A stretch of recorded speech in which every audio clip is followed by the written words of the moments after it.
দুই দিনের সফরে আজ শনিবার ঢাকায় আসছে মার্কিন যুক্তরাষ্ট্রের উচ্চ পর্যায়ের প্রতিনিধি দল।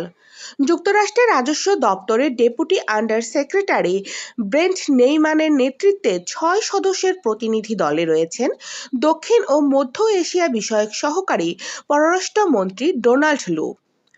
যুক্তরাষ্ট্রের প্রতিনিধি দলের সদস্যরা আজ পৃথক পৃথকভাবে ওয়াশিংটন ও দিল্লি থেকে ঢাকায় আসবেন। ডোনাল্ড লু আসবেন দিল্লি হয়ে।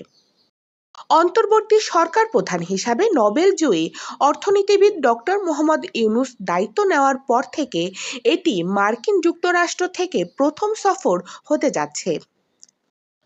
প্রতিনিধি দলের সফরে দুই দেশের মধ্যে বহুমাত্রিক সহযোগিতার বিষয়ে আলোচনা হবে, তবে মূল আলোচনার ফোকাস হবে আর্থিক ও অর্থনৈতিক সহযোগিতা।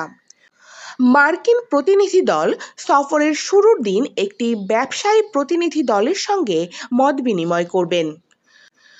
পররাষ্ট্র মন্ত্রণালয়ের তথ্য বলছে, যুক্তরাষ্ট্রের প্রতিনিধি দলের সদস্যরা আগামীকাল 15 সেপ্টেম্বর অন্তর্বর্তী সরকারের প্রধান উপদেষ্টা ডক্টর মোহাম্মদ ইউনূস, পররাষ্ট্র উপদেষ্টা মোহাম্মদ তৌহিদ হোসেন এবং অর্থ ও বাণিজ্য উপদেষ্টা সালেহ উদ্দিন আহমেদের সঙ্গে সৌজন্য সাক্ষাৎ করবেন।